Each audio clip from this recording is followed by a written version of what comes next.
Episode 338. In an instant, the battle had returned to its previous state. Under Yishu's relentless assault, the Christmas thief was utterly helpless. The disadvantage created by Chen Guo's pull was resolved in a matter of moments. Yishu asked. His focus split between his controls and the conversation. What is it? Huh? Chen Guo was so caught up in the drama of her own worry that she'd completely forgotten about Tang Ru's situation. He immediately glanced back, only to see Tang Ru's situation had grown even more dire. Is it little Tang who's got a whole mob on her tail? Yishu took a moment to glance over at Tang Ru's situation. Hey, I told him how to break line of sight and shake off the aggro quickly. Yishu had zero expectations that Tang Ru could move through the area without alerting a single resident like he could. So he'd warned her early on how to quickly shake off any mobs that drew her aggro. That's breaking line of sight. It's a universal method for dropping aggro, but on open terrain, by the time you're out of sight, you're already far enough away for the aggro to fade naturally. So, breaking line of sight is a tactic best used in tight terrain, like a canyon or a dungeon. In simple terms, when you're running away, take lots of turns, hug the walls, and break line of sight. It won't wipe a mob's aggro in one go, but it will drastically weaken it. Do that a few more times, and the aggro will drop to zero in no time. With no target in sight to generate new aggro, the mobs naturally gave up the chase. In Sin City, a map where the mobs are notoriously aggressive, this is the only way to break combat.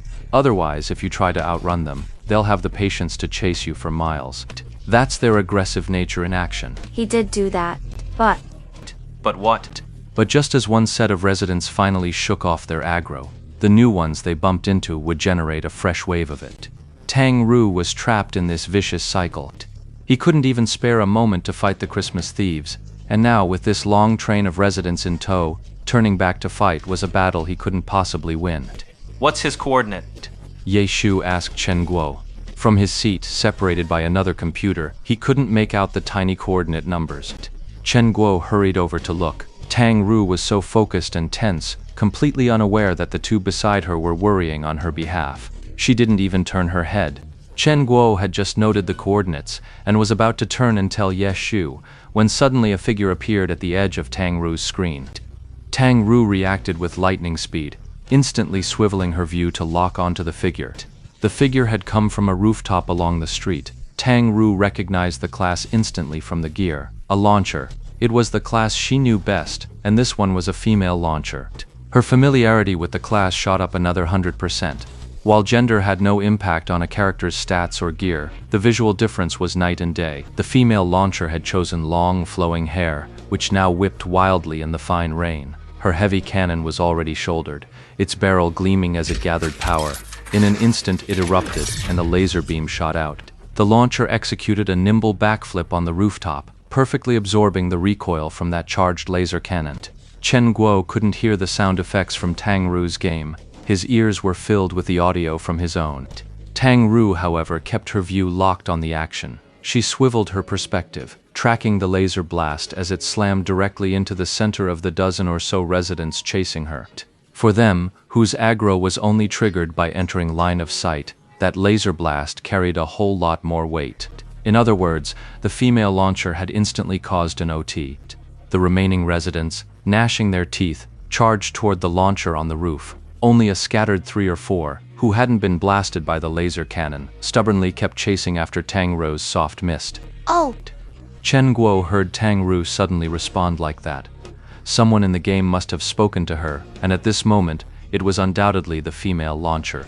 Then a few more shells were lobbed down, drawing away the 3 or 4 remaining residents. All dozen or so of them abandoned soft mist, rushing over to scale the wall in an attempt to chase down the female launcher on the rooftop. But the launcher's figure vanished in a flash, clearly having dropped down to the street on the other side. That was a clean break from line of sight. The residents scaled the walls with surprising agility, a skill even players lacked. The whole group scrambled over, climbing and leaping, and were soon across the wall and into the next street. But not long after, the launcher jumped back onto the rooftop, then leaped down onto this street again. With just a few simple maneuvers, the aggro was completely wiped. The dozen or so residents all stayed on that street, having lost interest in the target that had slipped their sight several times. That method of breaking line of sight to drop aggro, it's brutally simple and incredibly effective. Unfortunately, this was a trick Tang Ru couldn't use.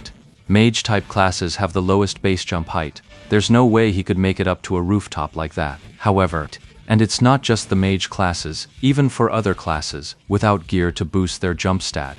With just your base jump stat, you'd never make it onto this roof. The only ones who can are those with special tricks, like gunners using their aerial gun or cannon shots, or witches from the mage class flying on their brooms, and the assassin's air jump from the Nightwalker class, among others. A battle mage could eventually gain the means to ascend using certain skills, but right now, a level 31 battle mage simply couldn't manage it.